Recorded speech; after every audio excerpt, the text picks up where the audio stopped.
దైవపుత్రులారా యెహోవాకు ఆరోపించుడి ప్రభావ మహాత్మ్యములను యెహోవాకు ఆరోపించుడి. యెహోవా నామమునకు చెందవలసిన ప్రభావమును ఆయనకు ఆరోపించుడి. ప్రతిష్ఠితములకు ఆభరణములను ధరించుకొని ఆయన ఎదుట సాగిలపడుడి. యెహోవా స్వరము జలముల మీద వినబడుచున్నది. మహిమ గల దేవుడు ఉరుము వలె గర్జించుచున్నాడు. మహాజలముల మీద యెహోవా సంచరించుచున్నాడు. యెహోవా స్వరము జలమయమైనది.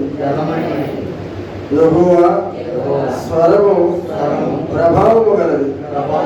యెహోవా స్వరము దేవదారు వృక్షములను విరుచును.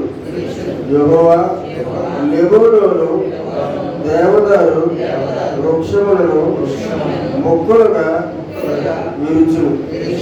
తోడవలే అవి గంతులు వేయినట్లు ఆయన వేయును.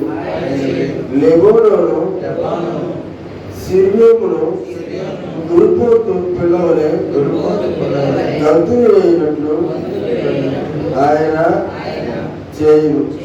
యెహోవా స్వరము అగ్నిజ్వాలను ప్రజ్వలింప చేయుచున్నది. యెహోవా స్వరము అరణ్యమును కదలించుచున్నది. యెహోవా కాదేశు అరణ్యమును కదలించును.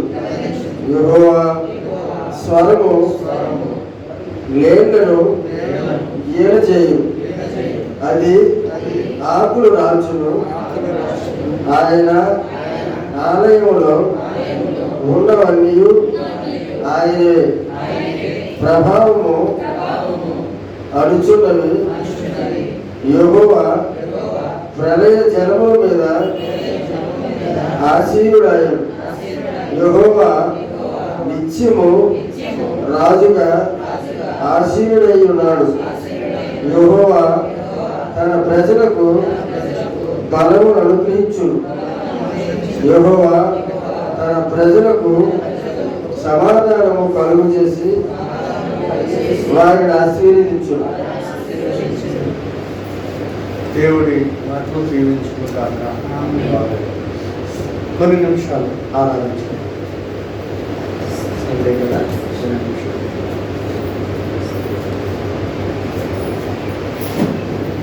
యెహోవా స్వరం బలమైనది. ఆయన మాట బలమైనది.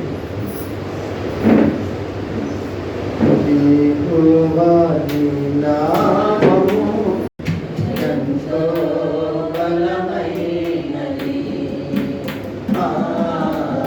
ఎంతో బలమైనది. యెహోవా నీ నామము ఎంతో బలమైనది. ఎంతో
స్వరము ఎంతో బలమైనది, నీ మాట ఎంతో బలమైనది.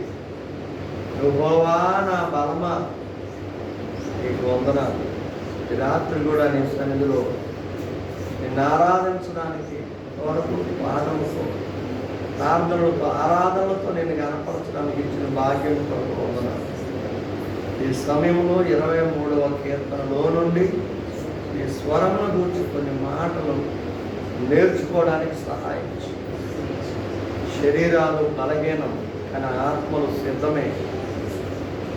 ఆత్మ బలముతో నీ సన్నిధిలో మేము నిలవడానికి మీకు ప్రోత్సహించి వచ్చిన వారిని బట్టి వందనాలు. ఆశ కలిగిన వారు వాక్యం కొరకు సిద్ధపరచి మీరు మహిమ క్రీస్తు యేసు పరిశుద్ధ నామములో ఈ చిన్న స్తుతి ఆరాధన అతి వినయపూర్వకంగా మీకే సమర్పిస్తున్నాము తండ్రి. హల్లెలూయా. కూర్చుందామండి. యెహోవా స్వరము, దేవుని యొక్క స్వరము ఎటువంటిదో ఇక్కడ ఒక 7 విషయాలు రాసి ఉన్నాయి కీర్తనలోనే. ఒకసారి చూద్దాం, చూడండి ఆ 7 విషయాలు.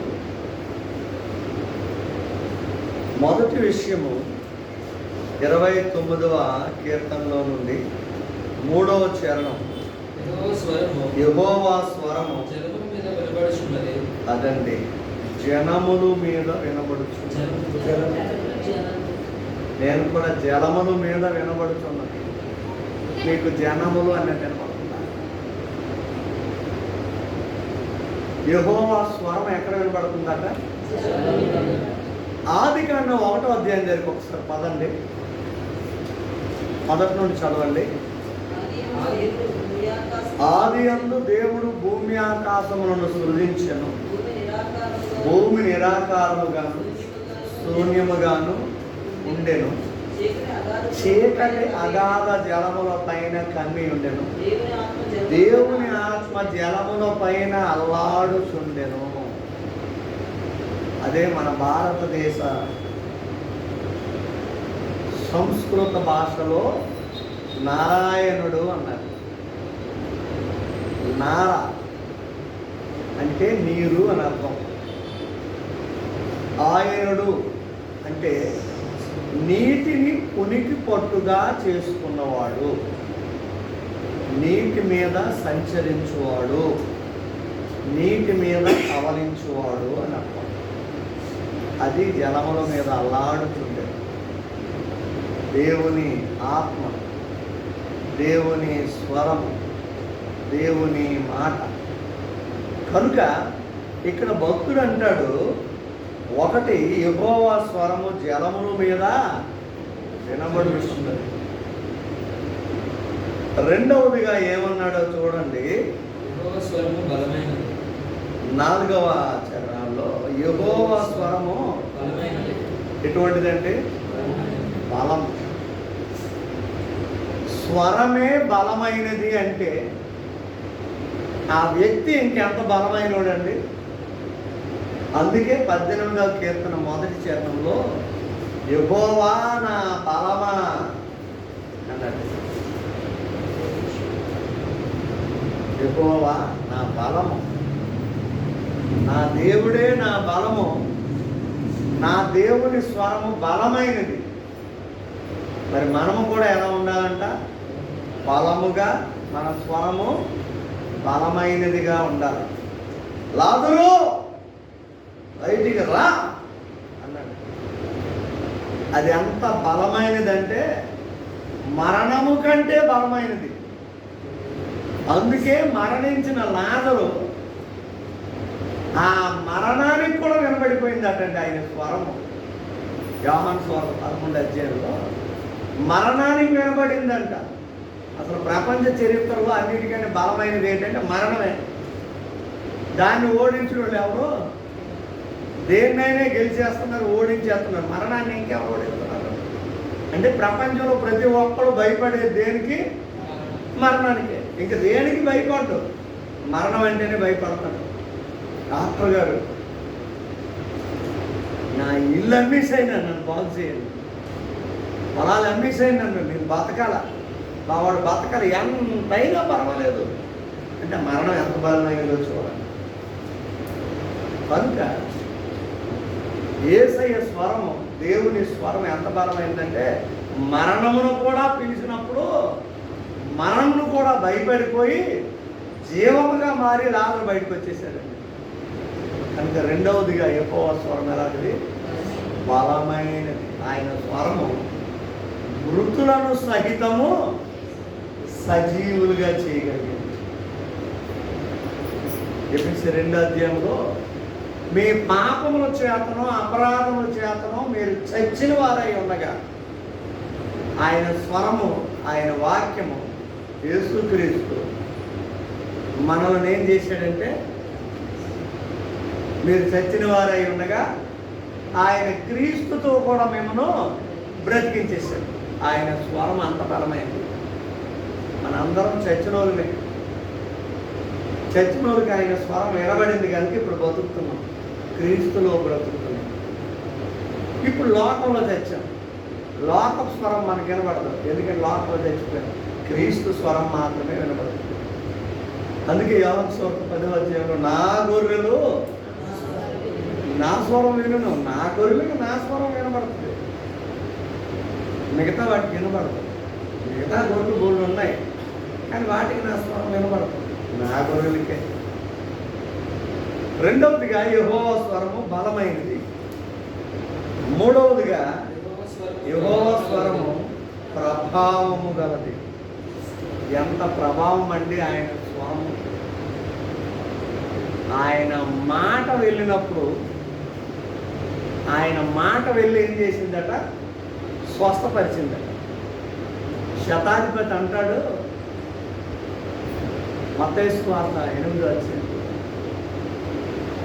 ప్రభువా నీవు మాట మాత్రము సెలవిచ్చు, ఆ మాట పట్టుకొని నేను వెళ్ళిపోతాను, నా దాసుడు బాగుపడిపోతాను. మాట మాత్రం సెలవు. చూసారండి, ఆయన మాట అంత ప్రభావం ఉంది. ఆయన మాటలో ప్రభావం ఉంది, ఆయన చూపులో ప్రభావం ఉంది, ఆయన వేసుకున్న వస్త్రములో కూడా ప్రభావం ఉంది. అందుకే మార్కు సువార్త 5వ అధ్యాయం 27 నుండి చూస్తే 12 ఏళ్ల రక్తస్రావ రోగం కలిగిన స్త్రీ ఆయన వస్త్రపు చెంగు మాత్రము ముట్టినా బాగుపడుతుంది అనుకొని ముట్టింది. అప్పుడు ఆయనలో నుండి ప్రభావము బయటికి వెళ్ళిందట ఆమెలోనికి. వెంటనే ఆమె రక్తధార కట్టెను స్వస్థత పొందేసింది.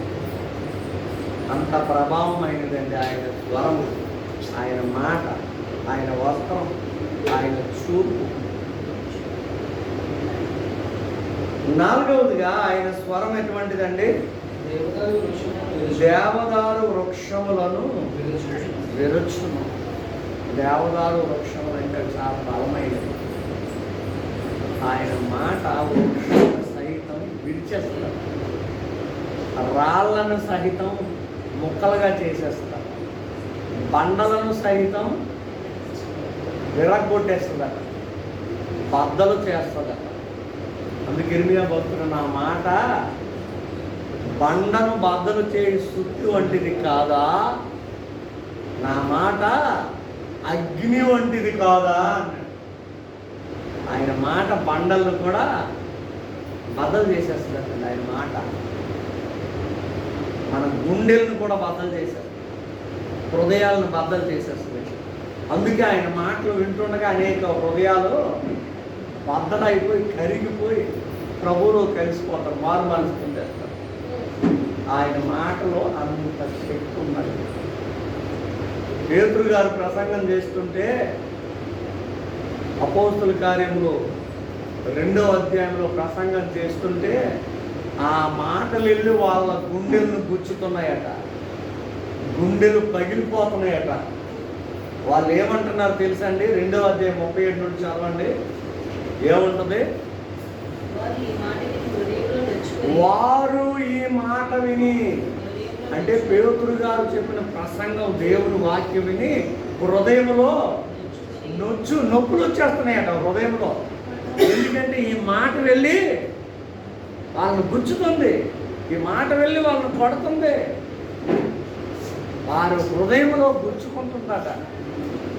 అందుకు వాళ్ళు హృదయంలో నొచ్చుకొని, సహోదరుల మేమేమి చేయవలనని పేతురును కడమ అపోస్తులను అడుగుతున్నారు. మేమేం చేయాలి? మా గుండెలు బద్దలైపోతున్నాయి, మీరు చెబుతున్న మాట, మీ స్వరం విని మా బ్రతుకులు బద్దలైపోతున్నాం, మేమేం చేయాలి చెప్పండి త్వరగా అంటే ఆ మాట వాళ్ళు నేను పాపిని అని తెలియజేస్తుంది. పాపికి రక్షణ కావాలి, ఒక దేవుడు కావాలని తెలియజేస్తుంది. ఆయన మాట బండలను బద్దలు చేస్తారు, దేవదారు మ్రాన్లను సైతం విరగొడుతున్నారు. ఐదవదిగా ఆయన స్వరం ఎటువంటిదండి? ఆయన స్వరం 7వ చరణం. అబ్బా, యెహోవా స్వరం ఎటువంటిదండి? అగ్ని జ్వాలలను ప్రజ్వలింపజేయచ్చు. అగ్నిని ఇంకా మండేస్తుంది. అందుకే అగ్నిలో నుండి మోషే మోషే అని పిలుస్తుంది. ఆయన స్వరం అగ్ని జ్వాలలను ప్రజ్వలింపజేస్తుంది. నిర్గమకాండం 3వ అధ్యాయంలో చూసుకున్నట్లయితే చదవండి. నిర్గమకాండం 3వ అధ్యాయము 3వ వాక్యం నుంచి చదవండి.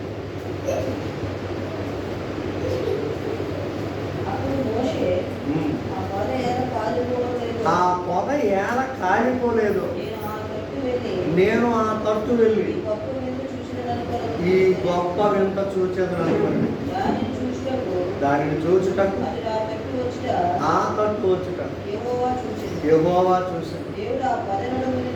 దేవుడు ఆ పొద నడుము నుండి మోషే చూసారా? ఆ పొద ఏమవుతుందట? అగ్ని జ్వాలలు జ్వాలలు జ్వాలలు. ఆ అగ్నిలో నుండి స్వరం వినబడుతుంది, మోషే మోషే. ఆయన స్వరము అగ్ని జ్వాలలను ప్రజ్వలింపజేస్తుంది. చాలామంది అగ్నిదేవుడు అంటారు. అగ్నిదేవుడు కాదు, అగ్నికి దేవుడే. వానదేవుడు, వానకి దేవుడే. గాలి దేవుడు, గాలికి దేవుడే. పడవ ప్రయాణం చేస్తున్నప్పుడు గాలిని గద్దించాడు, వెంటనే నిమలం అయిపోయింది. అంటే గాలికి కూడా దేవుడే. వర్షాన్ని ఏలియా ప్రార్థన చేసి పడమన్నాడు, ప్రభు అన్నాడు వర్షం పడు అన్నాడు. వర్షానికి దేవుడే, అగ్నికి దేవుడు. మన వాళ్ళు ఏంటంటే అగ్నిదేవుడు, గాలి దేవుడు, వానదేవుడు. అయ్యా మీరు అందరూ ఎక్కడ ఉన్నారో రండి రండి రండి అండి. అగ్నిదేవుడు నువ్వు అగ్ని పట్టుకొని వచ్చి, గాలి దేవుడు నువ్వు గాలి పట్టుకొని రా, వానదేవుడు నువ్వు వాన పట్టుకొని రా. వీటన్నిటికీ ఆయన దేవుడు. కనుక యెహోవా స్వరము అగ్ని జ్వాలలను ప్రజ్వలింపచేయచ్చు. 6వది ఏంటండి? అదండి, యెహోవా స్వరం ఏం చేస్తుందంట? అరణ్యాన్ని కదిలించేస్తుంది. ఈ లోకమే ఒక పెద్ద అరణ్యం. అరణ్యంలో ఎలాగైతే జంతువులు ఉన్నాయో, మృగాలు ఉన్నాయో, అలాంటి జంతువులు మృగాల మధ్యలో మనం బ్రతుకుతున్నాం.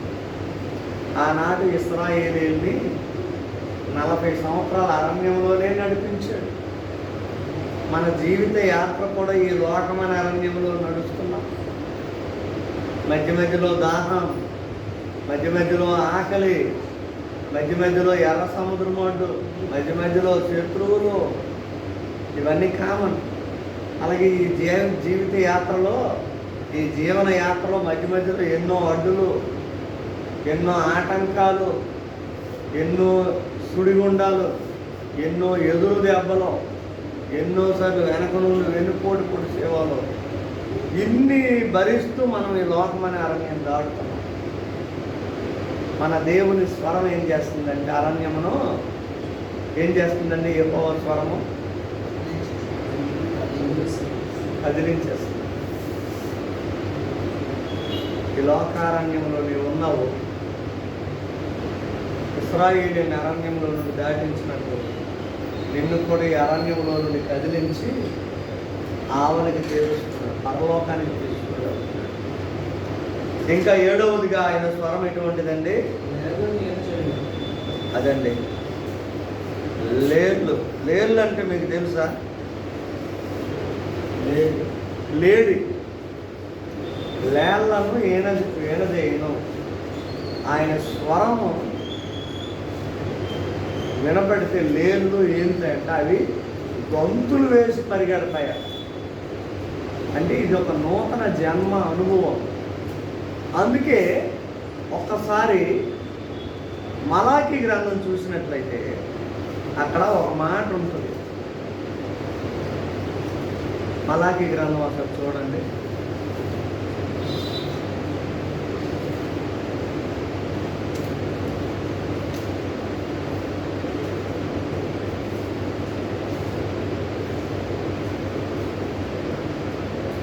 ఇక్కడ 4వ అధ్యాయము 2వ చరణంలో గంతులు వేసిన ఒక పరిస్థితి మనకు కనబడుతుంది. నా నామమందు భయభక్తులు కలవారకు మీకు నీతి సూర్యుడు ఉదయించును, అతని రెక్కల ఆరోగ్యమును కలుగు చేయను. కనుక మీరు బయలుదేరి క్రొవ్విన దూడలు గంతులు వేయనట్లు, గంతులు అంటే దూడలు గంతులు వేసినట్టు గంతులు వేస్తారు అన్నాడు ఇక్కడ. అదే 18వ కీర్తనలో నా కాళ్ళను లేడి కాళ్ళుగా చేస్తావు అంటాడు. ఒకసారి అది కూడా చూద్దాం.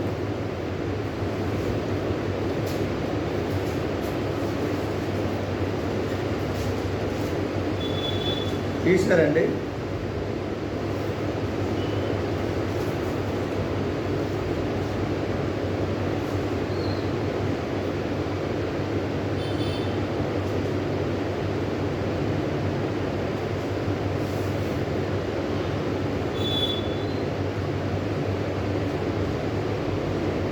పద్దెనిమిది కీర్తన తీసారా?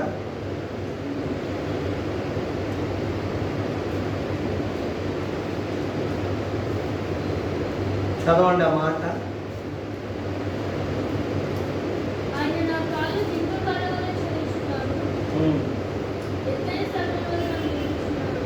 అదండి ఎన్నో చరణం అది? 33వ చరణంలో చూడండి. నా కాళ్ళు జింక కాళ్ళు నిలిపి ఎత్తైన స్థానంలో నన్ను నిలబెడుతున్నాడు అన్నాడు. ఇంకొక సందర్భంలో రెఫరెన్స్ అయితే జ్ఞాపకం లేదు కానీ నా కాళ్ళు వేడి కాళ్ళ వలె అని అంటాడు. కనుక యెహోవా స్వరము లేళ్లను ఈన చేయును. ఆయన స్వరానికి లేళ్ళు అంటే డెలివరీ అయిపోతాయి. ఆయన స్వరమ అంత బలమైందండి. ఆయన మాట ఇస్తే వడ్రాండ్రు పిల్లలను కంటారట. అది శారీరకమైన గొడ్రాండ్రు అవ్వచ్చు, ఆత్మ సంబంధమైన గొడ్రాండ్రు అవ్వచ్చు. నువ్వు ఆత్మ సంబంధంగా ఇంకా గొడ్రాలుగా ఉంటే నీ ద్వారా ఒక్క ఆత్మ కూడా రక్షింపబడకపోతే నువ్వు గొడ్రాలువే. ఆయన స్వరము నీలోనికి వస్తే, ఆయన స్వరంతో నువ్వు నింపబడితే నీవు అనేక మంది బిడ్డలను అంటే ఆత్మీయ పిల్లలను కనెక్ట్ ఆయన స్వరం కలుస్తుంది. కనుక మన దేవుని యొక్క యెహోవా స్వరము అలాంటి గొప్ప కార్యాలు జరిగిస్తుందండి. చివరి మాట చదవండి, ముగిద్దాం. యెహోవా తన ప్రజలకు బలమును అనుగ్రహించు. మన దేవుడు తన ప్రజలకు ఏమిస్తాడట? బలము. ఈ రోజుల్లో చాలామంది బలహీనం అయిపోతున్నారు. ఎక్కడ చూసినా స్వస్థత లేదు. అరికాల మొదలుకొని నడినెత్తు వరకు ఎక్కడ చూసినా బాధలే, ఎక్కడ చూసినా బలహీనతలే. నేను బాగున్నానండి అని చెప్పగలిగిన సామర్థ్యం కలిగిన వాళ్ళు ఎవరు బాగున్నాను కానీ జస్ట్ ఇలా కాలు నొప్పి, బాగున్నాను కానీ ఏ ముక్కు దీపడం ఉంది, బాగున్నాను కానీ చెవు పొట్టం, బాగున్నాను కానీ గ్యాస్ట్రిక్ ఒకటి, బాగున్నాను కానీ షుగర్ ఒకటి, బాగున్నాను ఏదో ఒకటి చెప్తూనే ఉన్నారు. కంప్లీట్గా మన బాడీ మొత్తం తల మొదలుకొని చెక్ చేసుకుంటే ఏదో ఒక బలహీనత. డాక్టర్లకి అదే బలహీనత. మనకి బలానికి మందులు ఇస్తారా, వాళ్ళు బలహీనమైన చూసారా, అందరికీ బలహీనత. అయితే మన దేవుడు తన ప్రజలకు ఏమిస్తాడట? బలము. ఎప్పుడండి బలము? లోకంలో కొన్ని కొటేషన్స్ ఉన్నాయి. సంతోషమే సగం బలం అంటే ఇంకొక సగం ఉండిపోయింది. ఐక్యమత్యమే మహాబలం.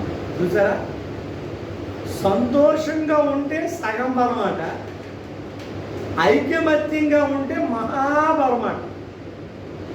సంతోషంగా ఉంటే సగం బలమే, మరి ఆ సంతోషంగా లేము, మరి ఇంకెక్కడ బలము? సంతోషంగా ఉంటే బలమేనండి. ఎప్పుడు నవ్వుతూ యాక్టివ్గా చురుగ్గా ఉంటే సగం బలమే. కానీ మరి ఆ సంతోషమే లేదు. ఎక్కడ దొరుకుతుంది సంతోషం? దేవుడి దగ్గర. ఆయనే బలం ఇస్తాడు. అది ఐక్యమత్యమే మహాబలం అన్నారు. ఐక్యమత్యంగా ఉంటే మహాబలమే. అత్త మామ, ఇద్దరు అల్లుళ్ళు, ఇద్దరు కూతుర్లు, ఇద్దరు కొడుకులు, ఇద్దరు కోడళ్ళు, నలుగురు మనవళ్ళు మనవరాళ్ళు, 5 ఆడపడుచులు, 8 మగ పడుచులు, 3 మొత్త మనవరాళ్ళు, 4 మొత్తాతలు, వీళ్ళందరూ కలిసి ఉంటే మహాబలమే. కానీ ఆ ఐక్యమత్యం ఎక్కడ ఉంది? ఏమండి, భార్యాభర్తల మధ్యలోనే ఐక్యత లేదు. ఐక్యత ఉంటే మహాబలం అన్నారు, మంచిదే. కానీ మరి ఐక్యత ఉండాలి కదా. మరి ఐక్యత ఎలాగ వస్తుంది? వాక్యం ఉంది, ఒకసారి చదవండి. ఎఫెసీ 4వ అధ్యాయం అనుకుంటాను. 4వ అధ్యాయం 1వ వాక్యం చదవండి. కాబట్టి మీరు సమాధానం అనే బంధము చేత ఆత్మ కలిగించు ఐక్యము. చాలండి. ఐక్యముగా ఉండే బలమే. ఐక్యమత్యం మహాబలము. 1000 ఏనుగుల బలమే ఐక్యమత్యం. మనం చిన్నప్పుడు కాదన్నాం, గడ్డి పూసలు కూడా ఐక్యంగా ఉండి ఏనుగుని కట్టిబడివచ్చు. చీమను కూడా ఐక్యంగా ఉంటే కొండ శిలవను చంపవచ్చు. మరి ఐక్యత ఉండాలి కదా. ఐక్యత ఎక్కడది? ఐక్యత ఎక్కడ ఉందంట? ఆత్మ కలిగించు ఐక్యము అన్నాడు. ఐక్యతను ఎవరు కలిగించాలా? ఆత్మ. యోహాను 4:24 దేవుడు ఆత్మ గనుక అన్నారు. ఆత్మ అనగా ఎవరండి? దేవుడే. ఆ దేవుడు అనే ఆత్మే ఐక్యం కలిగిస్తే ఐక్యం వచ్చి మహాబలం ఉంటుంది. మరి అది లేదు. అందుకే 133వ కీర్తనలో మొదటి చరణంలో అంటాడు, సహోదరుల ఐక్యత కలిగి నివసించుట ఎంత మేలు, ఎంత మనోహరం. అవును, ఐక్యత కలిగి ఉంటే మేలే. మరి అదే లేదు. 100 మంది చెప్తారు, బాబు భార్యాభర్తలు గొడవలు ఆడుకోండి, ఐక్యత కొండండి ఈ రోజు నుండి అని ఇద్దరు చేతులు కలిపేస్తారు. నువ్వు చేతులు కలిపేసి ఇద్దరికి ఫెవిక్విక్ గమ్ అంటించేసినా నువ్వు ఇవతలు వచ్చిన తర్వాత అది ఎలా లాక్కోవాలో లాగేస్తారు. మరి ఇంకా అక్కడ ఐక్యం. ఈ అమ్మాయిని ఈ అబ్బాయికి ఇచ్చిన వాళ్ళు ఎవరో రండి, ఈవిడ కుడి చేతిని తీసుకెళ్ళి ఆవిడ కుడి చేతిలో పెట్టండి అని అక్కడ పెట్టించి చెప్తారు. మనుషులు కలిపైతే కలిసిపోతారా? మనసులు కలిసిపోవాలి కదా. కనుక దేవుడే గొప్ప బలం అనుగ్రహించాలి. వాక్యమే మనల్ని బలపరచాలి. 4:12 చదవండి. హెబ్రీయులకు రాసిన పత్రిక. నాకు 100% ఇష్టమైన వాక్యం అది. హెబ్రీ 4:12 ఏమి రాయబడింది? ఎందుకనగా దేవుని వాక్యము సజీవమై బలము గలదై రెండంచులు గల ఎటువంటి ఖడ్గము కంటెను వాడిగా ఉండి ప్రాణ ఆత్మలను కీళ్లను మూలుగును విభజించినంత మట్టుకు దూరుచు హృదయం యొక్క తలంపులను ఆలోచనలను శోధించుచున్నది. దేవునికి వాక్యానికి మాత్రమే ఆ కెపాసిటీ ఉంది. హల్లెలూయా. దేవుని వాక్యము సజీవము, దేవుని వాక్యము బలము, దేవుని వాక్యము రెండంచులు గల ఎటువంటి ఖడ్గము కంటే వాడిగా ఉంటుంది. ఆ వాక్యము ప్రాణాన్ని ఆత్మను కీళ్ళు మూలుగులు విభజించినంత మట్టుకు దూరుచు హృదయం యొక్క తలంపులు ఆలోచనలు కూడా శోధిస్తుంది. ఆ వాక్యానికి ఆ బలం ఉంది. కనుక ఇక్కడ ఏమన్నాడంటే యెహోవా తన ప్రజలకు బలమును అనుగ్రహించు. మనకు బలం ఎక్కడి నుండి వస్తుంది? అది శారీరక బలమైన, ఆత్మ సంబంధమైన బలమైన, మానసిక సంబంధమైన బలమైన దేవుడి దగ్గరే ఉంది. తన ప్రజలకు అది ఇస్తాడట. కనుక మీకు ఎప్పుడైనా బలహీనత వస్తే అపోస్తలుడైన పౌలు అంటాడు, నేను ఎప్పుడు బలహీనుడనో అప్పుడే బలవంతుడు. దేవుని బట్టి. అందుకే నా కుమారుడా క్రీస్తు యేసునందున్న కృప చేత బలవంతుడు కమ్ము అంటాడు. మనం ఎలా బలవంతులు అవ్వాలండి? క్రీస్తు యేసునందున్న కృప చేత బలవంతుడు కమ్ము. మనం బలంగా ఉండాలంటే దేవుడే ఆధారము, దేవుడే మనకి మనం. కనుక యెహోవా తన ప్రజలకు బలమును అనుగ్రహించును. ఇంకా ఏమంట? యెహోవా తన ప్రజలకు సమాధానము కలుగు చేస్తాడు. ఏమిస్తాడండి? సమాధానం. ఎవరికి సమాధానము? లోకాసు సువార్త 2వ అధ్యాయం 14 వాక్యంలో ఏముంటుంది? చదవండి. సర్వోన్నతమైన స్థలములలో దేవునికి మహిమ, ఆయనకి ఇష్టలైన మనుషులకు భూమి మీద సమాధానం. చూసారా? సమాధానం ఎవరికండి? భూమి మీద ఎవరికి సమాధానము? ఆయనకి ఇష్టలైన వారికే భూమి మీద సమాధానం. చాలామంది పేరు సమాధానం ఉండదు. చాలామంది పేరు శాంతి, ఎప్పుడు శాంతి ఉండదు, ఎప్పుడు నిశాంతే. చాలామంది పేర్లు అలా ఉంటాయి. ఆయనకి ఇష్టలైన వారికి, నువ్వు ఆయనకి ఇష్టంగా ఉంటే నీ హృదయం నిండా సమాధానం ఉంటుంది, శాంతి ఉంటుంది, నెమ్మది ఉంటుంది, ఆనందం ఉంటుంది, అభిషేకం ఉంటుంది, ఆరోగ్యం ఉంటుంది. బలహీనతలో ఉండిన సమాధానంతో ఉన్నావు కనుక నీకు బలం ఉంటుంది. కనుక దేవుడు తన ప్రజలకు బలము అనుగ్రహిస్తాడు. రెండవదిగా సమాధానము కలుగు చేస్తాడు. ఒకవేళ ఈ రాత్రి సమాధానం లేదేమో, అంటే హృదయంలో నెమ్మది లేదేమో, శాంతి లేదేమో, దేవుడిని అడుగు, దేవుడే ఇస్తాడు. ప్రపంచంలో ఎక్కడ సమాధానం లేదు.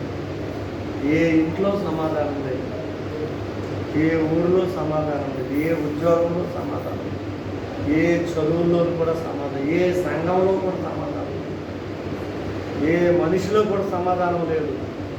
కేవలం దేవుడిలోనే ఉంది సమాధానం. సమాధానం లేక చాలామంది చంపుకొని చచ్చిపోతారు. సమాధానం లేక, తిండి లేక కాదు, డబ్బు లేక కాదు, అధికారం లేక కాదు, సమాధానం లేక చచ్చిపోతారు. కనుక దేవుడు సమాధానం కలుగజేసి మూడవదిగా మనల్ని ఏం చేస్తాడంటే ఆశీర్వదిస్తాడు. అందుకే మన దేవుడి పేరు ఆశీర్వదించుకోవాలి. మన దేవుడు ఎవరంటే? అందుకే యాకోబు ఒక రాత్రంతా దేవుడి సన్నిధిలో హోల్ నైట్ చేసి నీవు నన్ను ఆశీర్వదించితే కానీ నిన్ను వదలనన్నాడు అంతే. ఎవరిని వదలరట? దేవా నీవు నన్ను ఆశీర్వదించితే కానీ నేను నిన్ను విడిచిపెట్టాను. రే తెల్లవారి పొంది వదిలే అంటున్నాడు. లేదు, నన్ను ఆశీర్వదించితే కానీ నేను వదలను. ఆశీర్వాదం కావాలంట యాకోబుకి. హోల్ నైట్ ప్రార్థన చేసిన యాకోబుకి ఆశీర్వాదం కావాలంట. ఈ రోజుల్లో ఆశీర్వాదం కావాలని హోల్ నైట్ చేసిన లేరు. ఆరోగ్యం కావాలి, ఉద్యోగం కావాలి, స్వస్థత కావాలి, ఫంక్షన్ బాగా జరిగిపోవాలి, మంచి సీట్ రావాలి.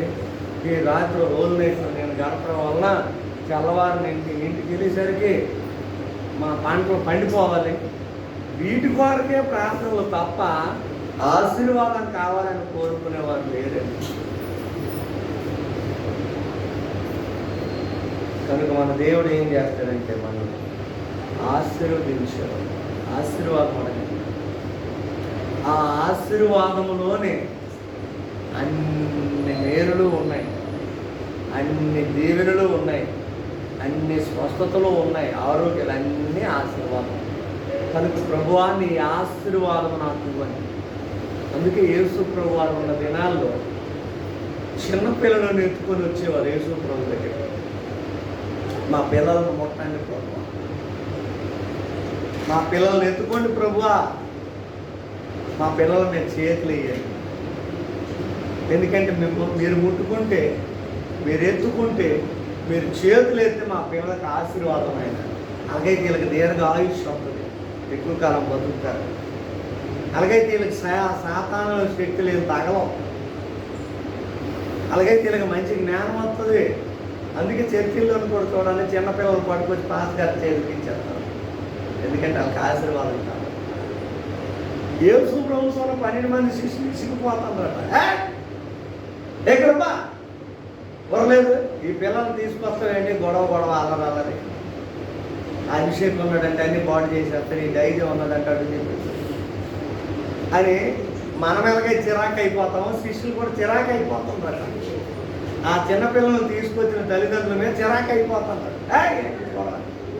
అప్పుడు యేసు ప్రభువు ఏమన్నారండి, వారిని ఆటంకపరచవద్దు, వారిని నా యొద్దకు రానివ్వండి అని చెప్పి వారిని తీసుకొని ఎత్తుకొని కౌగిలించి వారి మీద చేతులుంచి వారిని ఆశీర్వదించాడు. హల్లెలూయా, మన దేవుడు ఆశీర్వదించాడు. కనుక దేవుడు తన ప్రజలకు బలమును అనుగ్రహిస్తాడు, తన ప్రజలకు సమాధానం కలుగు చేస్తాడు, తన ప్రజలకు ఆశీర్వాదం ఇస్తాడు. ఇదంతా యెహోవా స్వరం వల్ల కలుగుతుంది, దేవుని మాట వల్ల కలుగుతుంది, దేవుని వల్ల కలుగుతుంది. కనుక ఆ మాటలు చదవడానికండి మనం వస్తున్నాము, ఆ మాటలు వినడానికి వస్తున్నామండి, ఆ మాటలనే పాటలుగా పాడుతున్నామండి, ఆ మాటలే ప్రార్థనలుగా చేస్తున్నాము, ఆ మాటలే ఆరాధనలో గడుపుతున్నాం. ఆయన మాటల్లో నువ్వు ప్రతిదినం అలా గడిపితే దేవుడు తప్పకుండా ఈ దీవెనలన్నీ నీకు ఇచ్చేస్తాడు. ఇటువంటి దీవెనలు పొందుకొని ప్రభు కొరకు సాక్షులుగా బ్రతుకుదాం. దేవుడి మాటలు దీవించుగాక. పరిశుద్ధుడు అయిన తండ్రి, విత్తబడిన మాటలు ఫలించినట్లు సహాయం చేయి. యెహోవా స్వరము ఎంత గొప్పదో, యెహోవా నామము, యెహోవా ఎంత గొప్పవాడో ఈ రాత్రి నేర్చుకోండి. ఈ ప్రజలకు బలమని ఇస్తావు నేను, ఈ ప్రజలకు సమాధానం కలుగు చేస్తావు, ఈ ప్రజలకు ఆశీర్వాదం ఇస్తావు. అటువంటి దీవెనలతో మమ్మల్ని సాక్షులుగా నిలబడి మీరే నాకు మేలు చేయండి. ఈ రాత్రి నీ సన్నిధికి వచ్చిన బిడ్డలందరి మీదకి నీ ఆశీర్వాదాలు కృపలో వర్తించేస్తున్నాయి. క్రీస్తు యేసు పరిశుద్ధ నామంలో ఈ ప్రార్థన మీకు అప్పగిస్తున్నాం తండ్రి. ఆమేన్. తండ్రి అయిన దేవుని ప్రేమ, కుమారుడైన యేసుక్రీస్తు కృప, పరిశుద్ధాత్మ అన్యోన్య సహవాసం సన్నిధి కూడి ఉన్న మనకు సర్వలో పరిశుద్ధులకు గుడ్ సామరిటన్ ప్రెస్బిటేరియన్ చర్చ్ వారందరికీ సదాకాలం తోడై నడిపించుగా. ఆమేన్. యేసు రక్తమే జయం, ప్రభు యేసు రక్తమే జయం, ప్రభు యేసు నామములో సంపూర్ణ విజయం కలుగుతుంది.